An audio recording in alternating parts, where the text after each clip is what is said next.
하게 되는데 대승의 그 수행론을 크게 나누면 우리는 중간과 유식으로 나눌 수 있다. 이제 그렇게 하죠.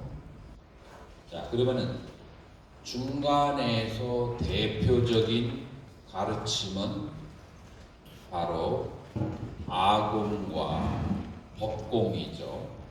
그래서 여러분들은 중간학의 수행은 아공과 법공이 무엇인지를 분명하게 이해하게 되면 초점이 맞는 거예요.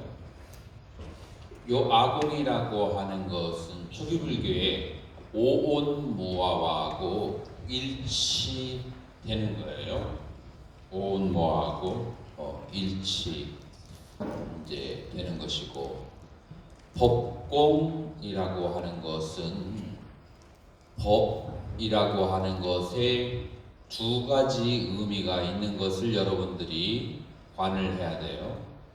하나는 어제 법이라고 하는 것, 중간학파에서의 최고의 관심사는 바로 부모미생전 본래 면목, 그리고 번뇌가 다한 열반의 자리, 거기에 관심사는 거기밖에 없어요. 자, 그렇기 때문에 여기서 법 하면은 무슨 법이냐면 열반법이에요.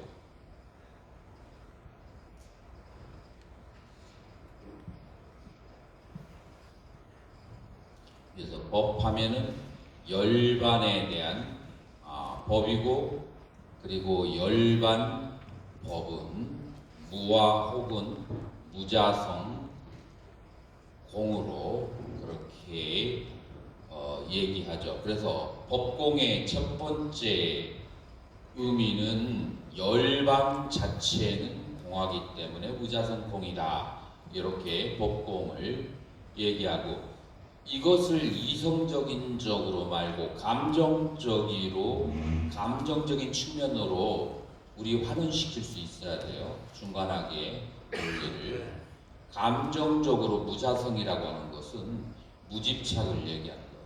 그래서 집착할 대상이 없다, 실체가 없으므로 집착할 것이 없다, 이게 여기까지 와줘야 되지.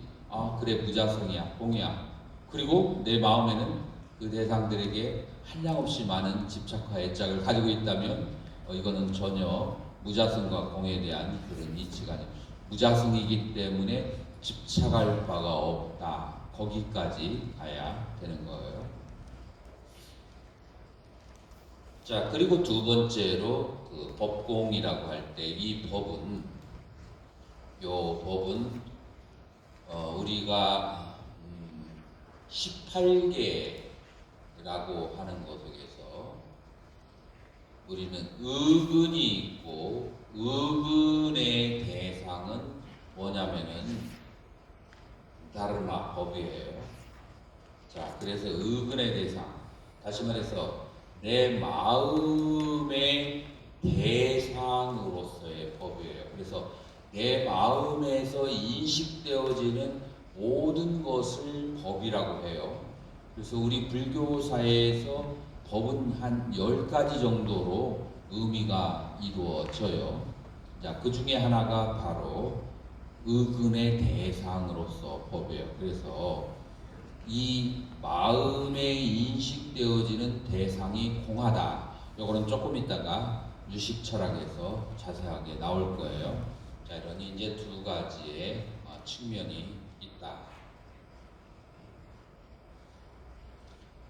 중간과 유식에서 가장 강조되어지는 중요한 것이 뭐냐면, 여러분들 초기 불교하고 다른 관점이 뭐냐면 색, 루파에 대한, 다시 말해서 색에 대한 그 견해예요. 자, 루파, 색을 어떻게 정의하는가? 중간학파에서 색을 정의하는 그것은 여러분들이 금강경 마지막 장으로 여러분들이 귀결할 수 있고, 금강경 사국의 본질이에요. 무엇이냐면 약견재상 비상 직견열애. 만약에 재상을, 여기서 재상이라고 했을 때 이 상은 뭐냐면은 이 색을 말하는 거예요. 물질을 말하는 거예요. 물질에 대한 관점이 있어요. 대승에서는 재상을 무엇으로 보면, 비상으로 보면, 이제 이게 이제 그 첫 번째 해석이고, 재상과 비상을 동시에 보면 두 번째 해석인데, 일단은 첫 번째 해석을 할게요. 재상을 비상으로 보면 바로 열애를 보는 것이다. 자, 그것은 무엇이냐면 물질이 다양하게 이렇게 있는 데에서 물질을 구성하고 있는 요소가 뭐죠? 분자죠. 분자는 뭘로 이루어졌죠? 원자들의 합으로 이루어졌어요. 그래서 이 모든 물질이 무엇에서 공통점이 있냐면 원자들의 합, 양자와 전자들의 움직이라는 점에서는 남자와 여자, 사람과 책상, 그리고 사람과 컴퓨터, 거기에서 다 동일한 거예요. 그렇게 물질이 가지고 있는 공통 분모적인 본질, 지수화풍 4대의 본질로 들어가서 본다면, 그걸 다시 말해서 해체해서 본다면, 그러면 열애를 보는 것이에요. 그래서 물질로 보지 않는 거. 그리고 금강경 마지막에서는 뭐라고 얘기가 나오죠? 마지막 장에서는 여몽 환토형 일체유의법이라고 하는 것은 몽, 꿈과 같고 환과 같고 아지랑이와 같다라고 그렇게 보는 거예요. 그래서 대승불교에서는 색에 대한 부정, 색의 실체가 없는 것, 이렇게 관점으로 시작해요. 이것이 초기불교하고 대승불교의 차이점. 자, 그럼 유식에서는 이 색을 어떻게 보는가요? 색은 실체하는 것이 아니고 내 마음에 있는 잠재의식, 알라야식의 추사물이다. 추사물은 실체가 없죠. 자, 그래서 색에 대한 관점이 좀 스트레킹해요. 그러니까 일반적인 관점이 아니에요. 여러분이 우리가 대승을 공부하려면 이 중관도 그렇고 유식도 그렇고 색이 아닌 것으로 그렇게 이해를 하고 시작해 들어간다. 그러면 이제 조금 있다가 유식에서 왜 색이 아니라고 하는가는 그거를 설명을 할 텐데, 먼저 이유부터 얘기하자고요. 왜 중간학파와 그 다음에 유식학파에서는 우리가 이렇게 명료하게 볼 수 있는 색을 부정하고 시작하는 것인가? 이것이 유럽학자들에게는 니히리즘, 그 허무주의로 그렇게 비추게 된 동기예요. 근데 의도가 무엇인가? 대승의 그 의도가 무엇인가? 인간의 모든 본뇌가 기본적으로 물질에 대한 집착에서 오는 것이기 때문에 그래요. 자, 그러면 초기불교는 뭐라고 얘기하는가? 물질이 유무를 말하지는 않아요. 그렇지만 초기경전에 보면은 산수목걸련경이라고 하는 경이 있어요. 그 경에서 어떻게 나오냐면은 비구들이요, 눈으로 색을 볼 때 색의 리밋과 표상을 받지 말아라. 그리고 색이 가지고 있는 세세한 자세한 상을 관찰하지 말아라. 그래서 이 초기불교에서는 색의 유무를 떠나서 색이 내 마음으로 들어오는 것을 어떻게 하라고 그래요? 차단하라고 그래요. 그래서 그걸 인드리아 상바라, 감각기관의 제어라고 하는데, 눈으로 표상을 받아도 귀로 소리를 들어도 듣는 데서 그쳐버리고 알아차림으로 그쳐서 내쫓아버리고 내 마음으로 들어오지 못하게 하라 라고 하는 거예요. 여러분들 여기에서 색은 실제하지 않는다라고 말을 하지 않았지만, 결국 유식 중간하고 똑같은 태도예요. 색에 대해서, 물질에 대해서 뭐예요? 받아들이지 않는다. 받아들이지 않거나 아니면은 환이라고 보거나 마음의 그림자라고 보거나 이 물질에 대해서 이렇게 세 가지의 다른 접근 방법이 있는데 한마디로 말해서 물질 때문에 흔들리지 않게 차단하라 라고 하는 부분이죠. 이것이 이제 조금 다른 점이다라고 그렇게 볼 수 있어요. 그래서 여기서 법공이라고 하는 것은 뭐냐면 마음의 대상이 공하기 때문에 무자성이기 때문에 공하다는 것은 뭘 말해요? 여러 가지 인연에 따라서 인연에 의지해서 만들어진 것이에요.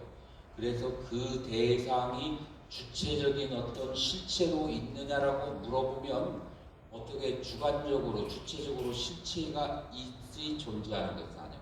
인연이 바뀌면 그 대상이 시시각각으로 변하기 때문에 무자성이라고 하고 실체의 공이라고 하는 것을 얘기를 하죠. 자, 이제 이것이 이제 중간학파의 수행이라면 유식학파에서 크게 대표적인 두 가지 수행이 있는데 하나는 심과 심소를 분리하는 작업이에요. 마음이 대상을 경험할 때 그 아는 마음과 경험되어진 내용물 이 두 가지를 갈라치기를 해버리는 거예요. 갈라치기를 해서 이 심소라고 하는 대상의 마음을 두지 말고 아는 마음으로 마음의 기울기를 두어서 아는 마음이 공로하고 역력하게 하라라고 하는 거예요. 왜 그럴까요? 아는 대상은 그것을 자세히 살펴보면 그 대상 때문에 탐진치가 발생하게 되고 윤의 원인이 돼요. 그러나 아는 마음은 맑게 비추는 것이라서 거기에는 탐진치가 없어요. 그렇기 때문에 번뇌에 끄달리지 않기 때문에 아는 마음을 되돌이켜 보라고 하고 그것을 유식에서는 시와삼배다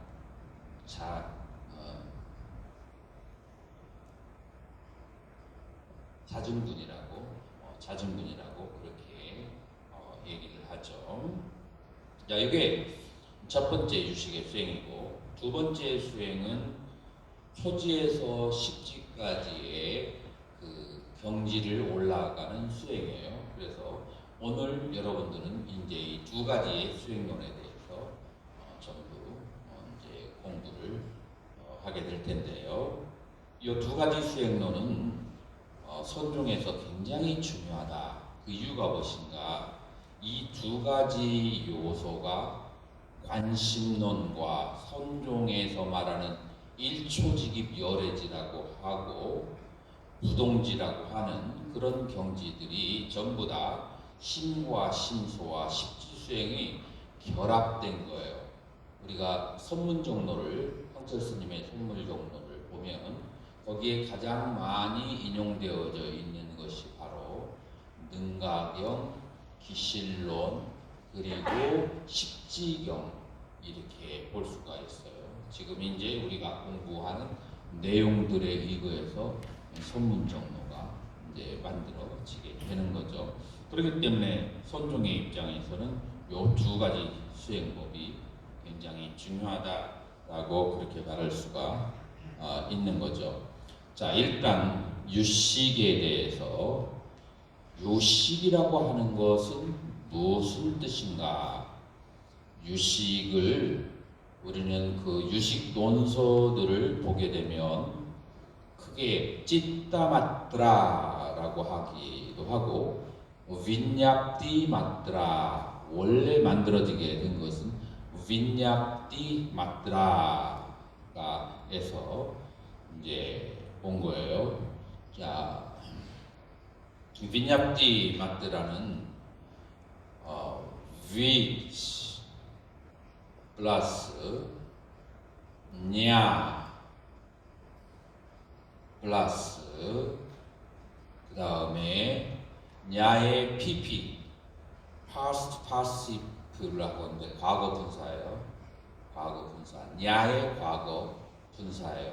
그래서 냐는 알다라는 뜻인데 과거 분사가 되어서 알려진 이제 이런 의미가 돼요.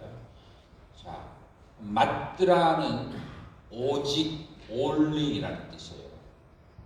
그래서 알려진 것 오직 이 빈납디 마트라는 그런 뜻이에요.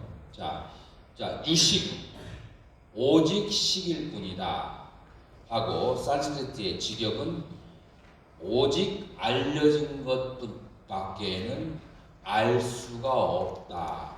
이것이 자 오직 알려진 것은 무슨 말이냐 하면은 우리가 요 앞에 스님들이 있어요. 요 앞에가 두념 스님인가? 두념 스님이에요. 두념 스님의 정체는 A, B, C, D가 말할 수가 있지만 내가 경험한 것, 나의 눈과 나의 귀와 코와 나의 5가지 감각기관에 의해서 경험한 것 밖에는 나는 알 수가 없어요. 그 다음에 이제 요 책상의 정체는 나에게 인식되어진 것밖에는 알 수가 없어요. 다시 말해서 내가 생명이면 저 책상은 색깔이 없는 색으로 나에게 인식되어지고 뭐 그런 등등이죠. 그래서 나의 감각기관에 의해 알려진 것 오직 그런 뜻이에요.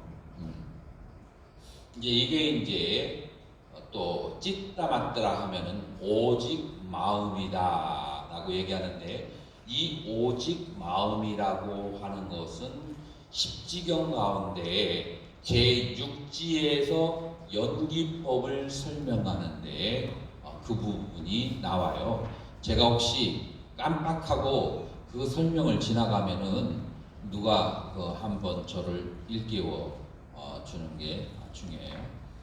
자, 그러면 이제 요거는 세친보살이 위냐프티 마트라타 스티 샤스트라라고 해서 삼시성을 지었을 때 위냐프티 마트라타라고 쓴 것이고, 그 다음에 이제 또 세친보살의 스승이죠. 형님이면서 아상가 보살이 유식을 쓸 때는 뭐라고 그렇게 썼느냐면은 요가 짜라, 요가 아짜라라고 그렇게 했어요. 그래서 요가라고 하는 것은 그 당시 선정을 요가라는 이름을 많이 썼고 육아행이라고, 그 다음에 아짜라는 그냥 요가의 실천 그런 의미도 있고, 그 다음에 아짜라면 개의 의미도 있어요. 그래서 선정과 개를 닦는다라는 그런 의미로서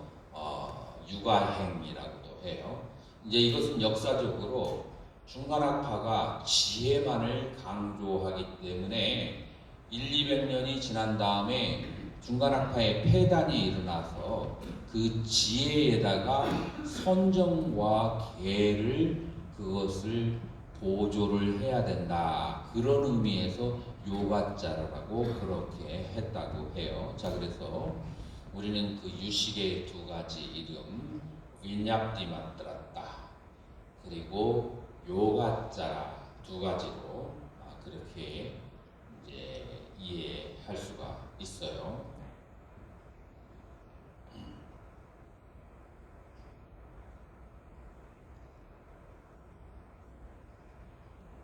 자, 그러면은 위냐프티에 대해서 조금 자세하게 얘기를 해보도록 해요. 이제 아시는 분도 계시겠지만 우리 그 유식학파의 그 후대가 불교 논리학이 굉장히 발달하던 시대가 있어요. 유식 뒤에. 그게 바로 진나 대사로 시작해서 나중에 이제 활짝 꽃이 핀 것은 브람마결띠 법칭 보살에 의해서 불교 논리학이 그렇게 발달하게 되는데 그분이 가장 그 유명한 책이 바로 프라마나 바르티카 양평석이라고 하는 그런 책에서 범부의 인식은 간접 인식이다라고 이제 그렇게 얘기를 해요. 자, 그래서 요거는 요 교재를 보고 하면 딱딱해지니까 인식의 그 발달사가 테라바다 불교가 기원전 3세기에 아쇼카 왕에 의해서 마힌다하고 상가미타 장로를 스리랑카로 내보내면서 그 당시에 테라바다 아라하니 테라바다 불교는 인도에서 이제 소멸하게 될 것이다. 그러므로 스리랑카로 옮겨서 보존해라. 뭐 그런 예언이 있었다라고 해요. 자, 그러면서 이 테라바다가 거기에서 정확하게 말하면은 위바짜바된 분별설부예요. 스리랑카로 간 것은 이 분별설부가 인도에서 자치를 감추고 그 다음에 등장한 가장 세력 있는 종파가 사르바스바딘 혹은 미바사부 혹은 소릴체이부라고 하는 그런 학파예요. 이제 우리 구사론이 바로 소릴체이부의 논서로 그렇게 알려져 있잖아요. 자, 이 소릴체유부의 학설이 인도에서 굉장히 오랫동안 지속이 되어 있었는데 여기에서 정량부라고 하는 학파가 나와서 소릴체이부 학파하고 논쟁이 일어나게 돼요. 어떤 논쟁이냐 하면은 우리가 경험하는 물질이라고 하는 것은 외부에 존재하는가 안 하는가 라고 하는 존재론에 관한 문제예요. 자, 그래서 우리가 인식하는 게 있어요. 자, 예를 들어서 제가 비가 억수로 쏟아지네. 아이고, 저기 바깥에 있는 문 다 닫아야 돼요. 막 그냥 완전히 비가 들어. 내가 이렇게 얘기를 했을 때 여러분들은 내 말을 믿을까요? 안 믿을까요? 여러분들이 믿는 사람도 있고 안 믿는 사람도 있겠죠. 어떤 사람은 나가서 확인을 하겠죠. 그런데 문을 열어보니까 해가 쨍쨍쨍. 그럼에도 불구하고 나는 이렇게 얘기해요. 이거 홍순하겠는데 이거 강의 그만두고 빨리 도망가야겠네. 여기에서 라고 얘기한다면 여러분들이 내 말을 안 믿을 거예요. 자, 그런데 지금 여기에서 이 중요한 것은 뭐냐면은 나는 그 비가 많이 오는 것으로 눈으로 귀로 경험할 수 있어요. 근데 여러분의 대다수의 사람들은 그것이 눈으로 귀로 경험되지지 않아요. 자, 그렇기 때문에 여러분들은 비가 오지 않는다. 나는 비가 온다. 라고 얘기하는데, 자, 비가 온다, 오지 않는다라고 증명을 하려면 어떻게 증명을 해야 돼요? 여러분들이 증명을 하려면 그러면은 비가 온다. 두 번째, 비가 오는지 안 오는지를 확인하려면 또 바깥을 쳐다봐야 돼요.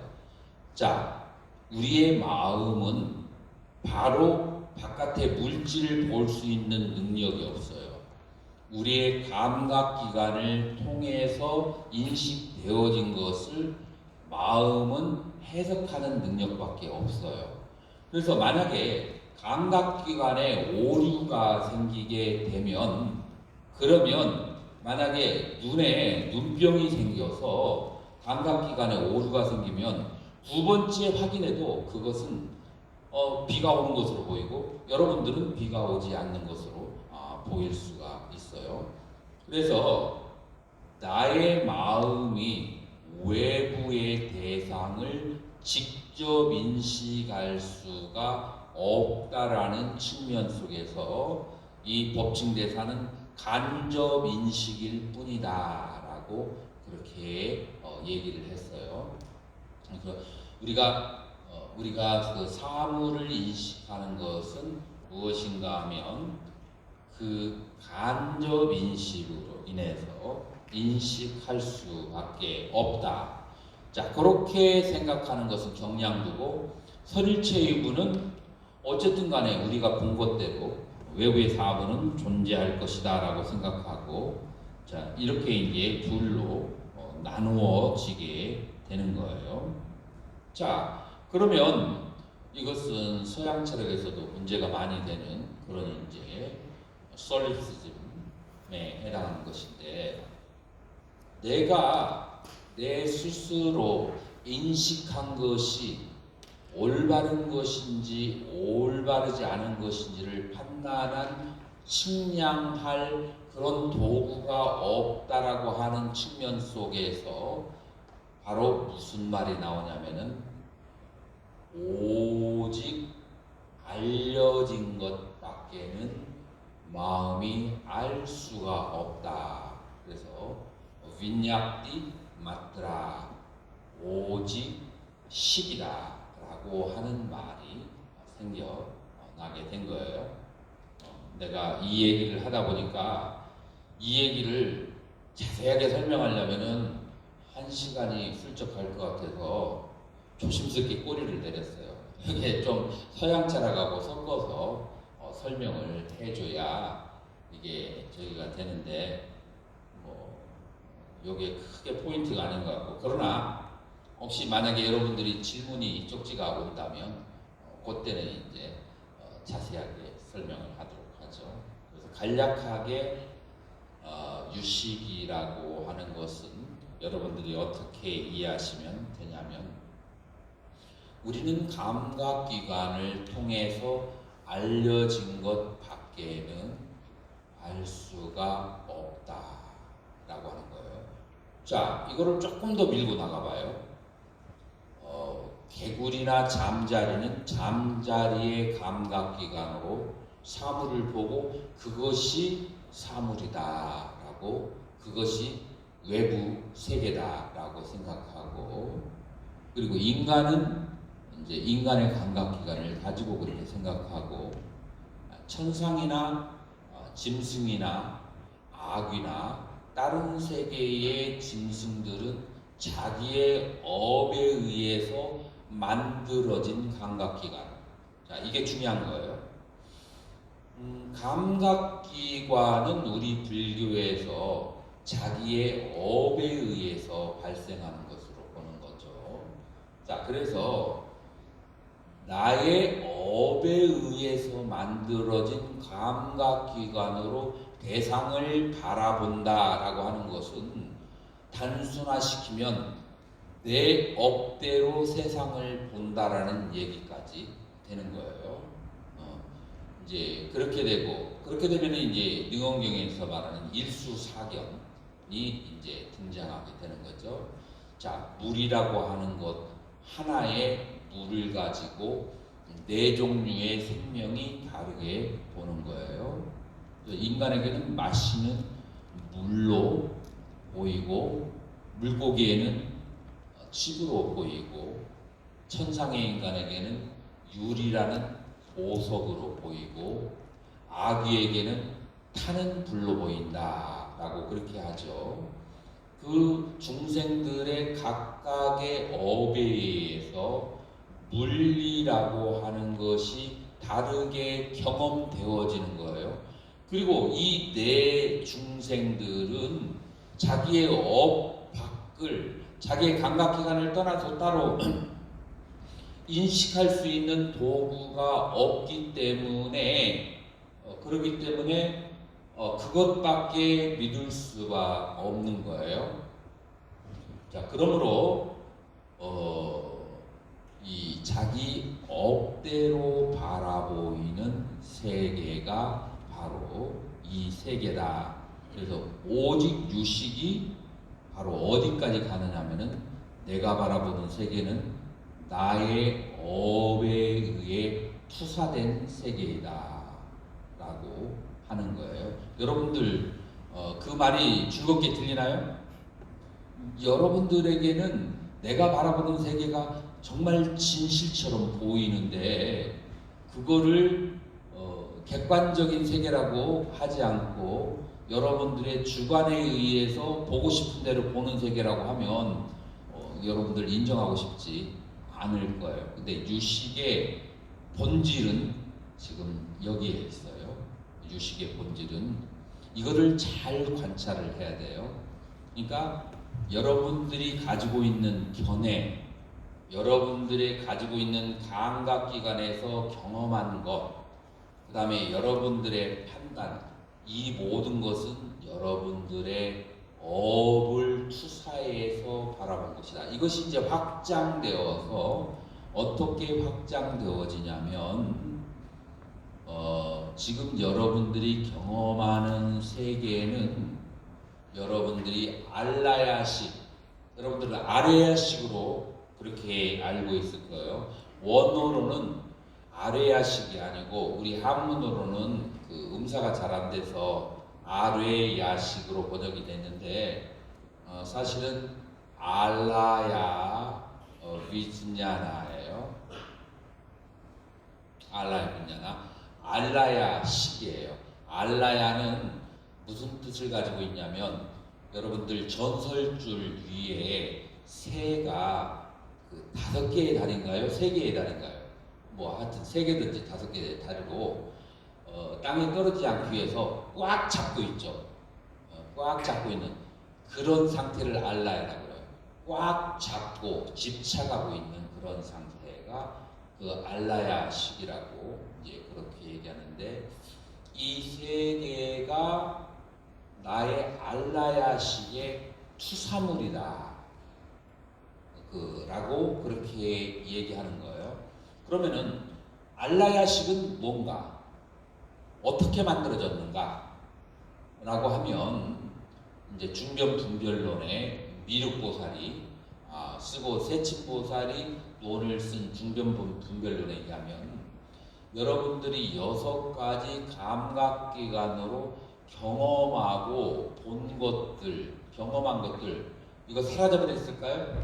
아니요. 여러분들의 잠재의식에 그대로 낙사해가지고 차곡차곡 쌓여 있어요. 여러분들이 100년을 살았겠어요? 아니요. 100만 년, 1000만 년, 1억 년, 그 아주 세세생생토록 무시 이래로부터 살아왔던, 경험했던 그 기억들이 여러분들의 잠재의식에 다 고스란히 그렇게 쌓여져 있고, 그 모여진 것들을 뭐라고 한다고요? 알라야식이라고 해요. 자, 그래서 여러분들이 경험했던 그 식이 여러분들에게 감각기관을 일으키고 감각기관을 통해서 사물을 보게 하는 것이다. 그래서 여러분들이 그 보고 있는 세계라고 하는 것은 무엇이다라고요?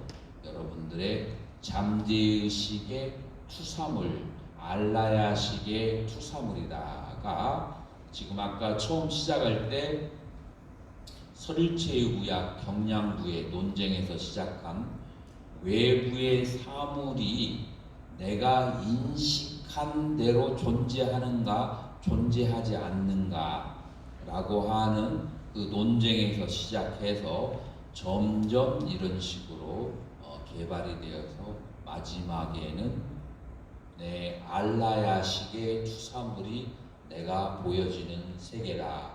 자, 그래서 이 알라야식을 뭐라고 하느냐면 견분이라고 그렇게 얘기해요. 알라야식은 견분이라고 하고, 그러면 내가 보는 이 세계 5가지 감각기관과 그리고 5가지의 경계와 분별하는 이 세계는 뭐라고 그래요? 그거는 상분이라고 그렇게 한다는 거예요. 자, 그래서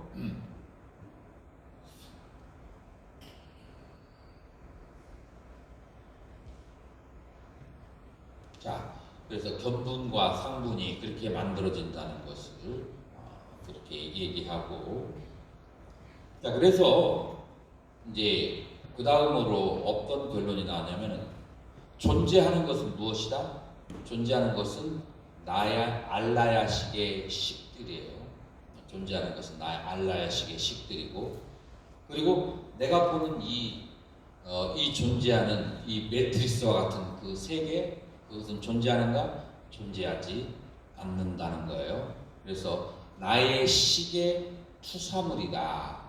근데 만약에 이 세계가 나의 시계 투사물이 아니고 외부에 객관적으로 독립적으로 존재한다라고 생각하면 유식에서 그걸 뭐라고 한다고요?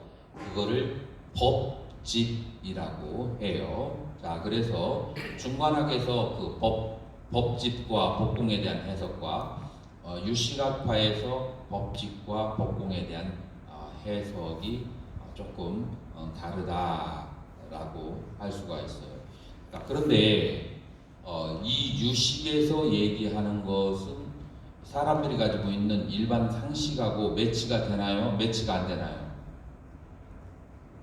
우리의 일반 상식하고 잘 매치가 안 될 수 있어요. 왜냐하면 우리는 지금 현재 감각기관에서 이렇게 분명하게 있다라고 생각하지는 그 세계가 지금 유식에서는 그 세계는 존재하지 않고 실제로는 오직 마음의 환영, 마음의 투사물이다라고 그렇게 하는 거예요.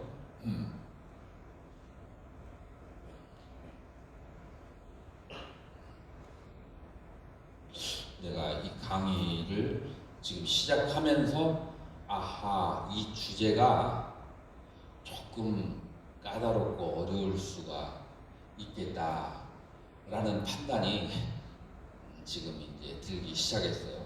지금 내가 이 읍에서 어떻게 빠져나가야 될지 어려워도 계속 밀고 나가야 될지 교묘하게 빠져나와야 될지 지금 생각 중인데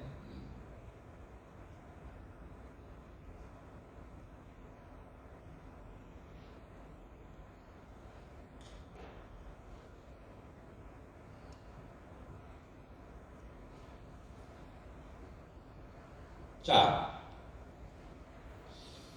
여기에서 이제 선종과의 연결을 이제 한번 시켜보도록 하죠.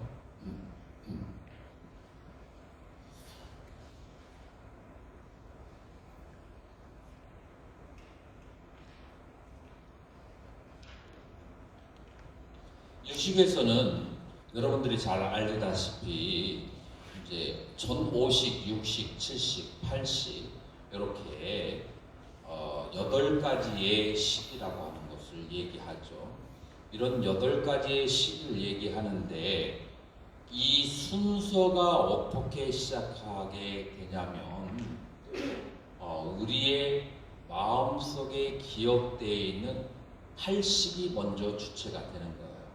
여러 가지 많은 그런 기억들이 있고 그것들에 의해서 투사된 그런 세계가 나와 기세간과 중생들로 이렇게 벌어지는데 그 세계가 바로 무엇인가 하면 상분이라고 그렇게 해요. 자, 그러면은 알라야식을 무엇이라고 하느냐? 보는 주체가 되어서 견분이라고 해요. 자, 그러면 여기서 이런 문제가 생겨요. 그러면 알라야식이 견분이라고 했을 때 이 견분을 아는 마음이라고 한다면 이 아는 마음은 청정한가 청정하지 않은가 라고 하는 그런 질문이 발생하게 돼요. 왜냐하면 지금 이 알라야식은 여러 가지 선하고 악하고 무기의 여러 가지의 경험들이 다 모여진 것이 알라야식이라서 그것은 청정하다고 말할 수가 없는 거죠. 그리고 그 여러 가지 기억물들이 합이 주체가 되어서 그것이 아는 마음을 일으킨다면 그 체가 청정하지 않은데 아는 마음이 청정하다고 하는 것은 논리적으로 옳은 것인가 라고 하는 그 문제가 하나 발생하게 되죠. 그래서 그 체가 무엇이냐면 여러 가지 기억들이에요. 자, 그런데 결론적으로 체는 여러 가지 것들의 합이지만 그 체에 의해서 아는 마음은 거울처럼 순수하다. 자, 예를 들어서 거울을 만드는 재질이 유리와 그 다음에 그 뒷면에 있는 여러 가지 색깔 있는 것들, 잡스러운 것들로 거울을 만들지만 그렇다고 해서 거울이 대상을 비치는 데 있어서 그 잡스러움의 영향을 받는가? 라고 유식에서는 질문을 해요.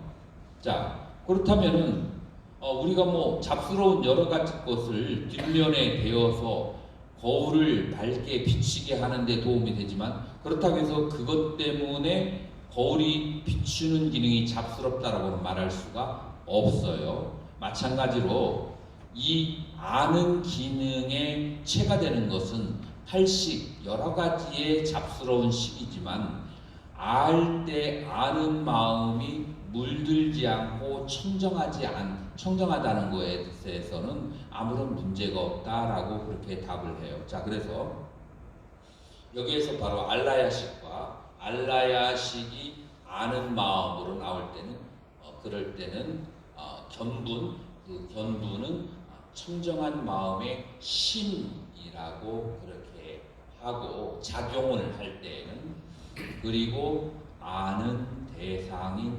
상분이라고 하는 것 그것은 알려진 내용물이라고 하죠. 그것은 바로 영어가 된다. 자, 그래서 하나의 제가 예를 한번 들어볼게요. 후설이라고 하는 독일의 현상학자가 있어요. 독일의 현상학자가 뭐라고 하냐면 마음은 intentionality를 가지고 있다.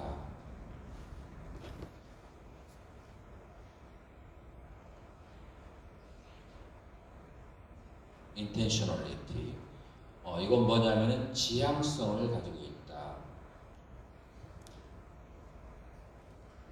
마음은 지향성을 가지고 있다. 영어로 얘기하면 아주 쉬워요. 지금 이게 뭐냐면은 마우스 다 알 거예요. 자, 영어로 얘기하면 어떻게 되냐면 consciousness of 마우스예요. 그러니까 우리는 간단하지만 영어에서는 of로 해서 둘로 나눠줘요. 어떤 대상을 인식할 때 여기에 consciousness 식이 있고 그 다음에 그 식이 대상을 향해 있어요. 무슨 대상? 그 내가 바라보는 대상이에요. 마우스라는 대상. 그래서 이 마우스라고 하는 그 대상을 향해 있는데 그 대상은 뭐냐면 표상이었어요. 마우스라는 표상이에요. 그래서 어떤 그 대상의 표상을 지향하고 있어요. 마음은 항상. 그래서 두 가지로 이루어지는 거예요. 하나는 아는 마음이 있고 그리고 두 번째로는 그 알려진 내용물인 표상이 있어요. 그래서 마음이라고 하는 것은 항상 대상을 향해 있다. 자, 내가 요거를 봤을 때 요 표상이 있고 내 마음이 그것을 아는 능력이 있고 아는 마음과 이 대상의 표상 요 두 가지로 이루어진다고 해요. 이 두 가지를 다른 말로 하면 아는 마음, consciousness는 견분이고 그 다음에 마우스의 표상은 그것은 상분이라고 그렇게 얘기를 해요. 그래서 견분과 상분이 이와 같은 식으로 이루어지게 되는 것이고 이거를 이제 우리 선종에서는 이 견분을 정심이라고 하고 그 다음에 모양으로 나타난 상분을 염오심이라고 한다. 그래서 유식의 견분과 상분이 어디로 달마대사의 관심론으로 바로 진화를 한 것을 우리는 볼 수가 있어요.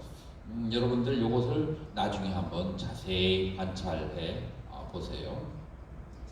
자, 그러면 이게 이제 수행으로 나아갔을 때 우리는 정심과 염심이 동시에 발생을 해요. 동시에 발생을 해서 아이스크림에 대한 식이, 이 식은 견분이고 아이스크림은 상분이에요. 혹은 이제 우리가 초콜릿에 대한 식이에요. 초콜릿의 식, 이것은 견분이고 이것은 상분이고. 자, 그리고 이제 관심론에서는 이것이 정심이고 그 다음에 이것이 염심으로 이렇게 되어가죠.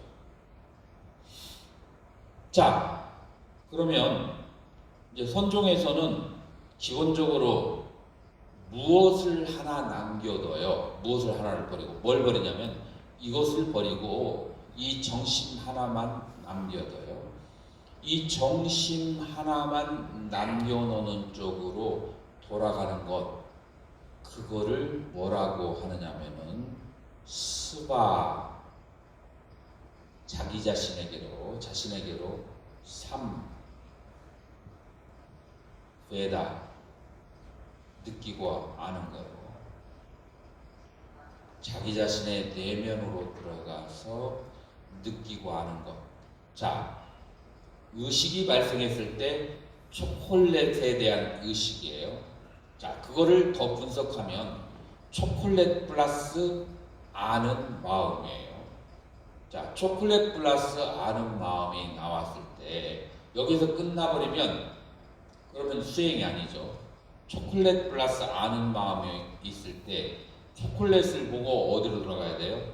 아는 마음으로 돌아가는 것을 수바삼베다 자증분이라고 해요.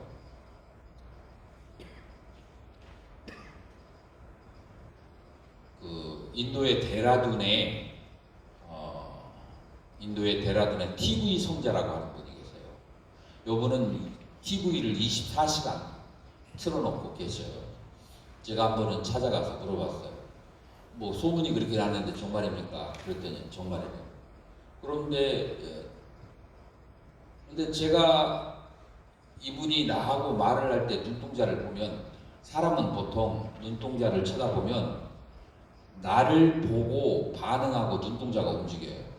근데 이분은 나를 쳐다보고 있는데 눈동자가 죽은 시체처럼 움직이질 않더라고요. 그래서 내가 물어봤어요. 어떻게 지금까지 제가 만나본 사람 중에서 당신은 눈동자가 나를 계속 사물을 보는데도 움직이지 않는데 왜 그러냐 했더니, 대상을 보면 대상을 보자마자 튕겨가지고 보는 놈으로 돌아간다. 그렇게. 그래서 보는 놈으로 돌아가는 것이 미숙하면 눈동자가 흔들리는데, 그게 계속해서 보는 놈을 관하는 쪽으로 움직이지 않고 돌아오니까 대상의 눈동자가 움직이질 않는 거예요. 이제 이런 경우가 바로 이제 자증분에 해당하는 것이고, 그 다음에 아는 마음으로 돌아오는 것이다 라고 할 수 있죠. 그래서 유식에서 두 가지 측면이 있다겠죠. 하나는 심과 심소로 나눈 다음에 심으로, 아는 마음으로 마음을 되돌리는 그런 수행이 한 가지가 있고, 그리고 두 번째로는 십지의 수행이 있다라고 했어요. 그래서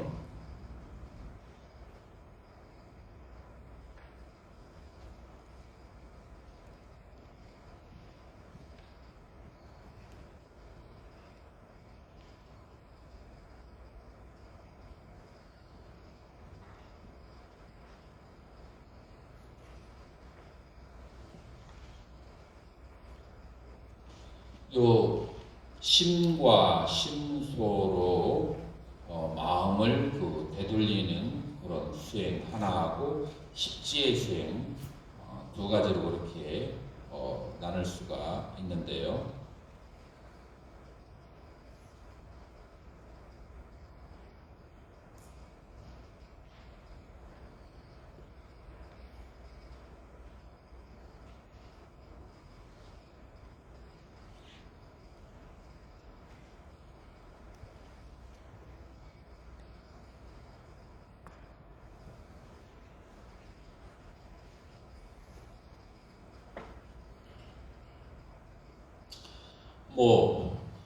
그거는 그 다음에 그 선종의 수행론에서 이어가도 되고요. 우리가 10분간 휴식하고 두 번째로 유식의 오의 수행으로 들어가도록 하겠습니다.